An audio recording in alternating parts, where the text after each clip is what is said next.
Mana shu go'zal bo'lib yosharib yurishingizni siri nimada? Bilasizmi, eng katta sir bu niyatda. Niyat kishini hayot yulduzi yoki yo'lboshchisi desa ham bo'ladi. Kishi insonlarga qanchalik ezgulik ishlarida o'zingizga bo'lgan eng zo'r, eng muhim, eng qadrli, eng zo'riga loyiqligingizni his qilsangiz, boshqalarga ham xuddi shu narsani baham ko'rishga niyat qilasiz. O'sha niyatga qarab turib, o'sha yo'llar ochilaverar ekanda.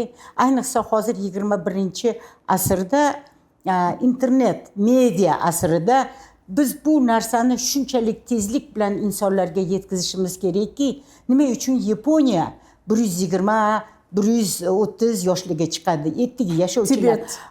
Tibet. Chunki Yaponiyada doimiy zilzila bo'lib turadigan, doimiy tsunami bo'ladigan joylar. Allohga beadad shukrlarki, bu yerda O'zbekistonda aynan Mo'yinnahr degan joyda biz joylashganmiz.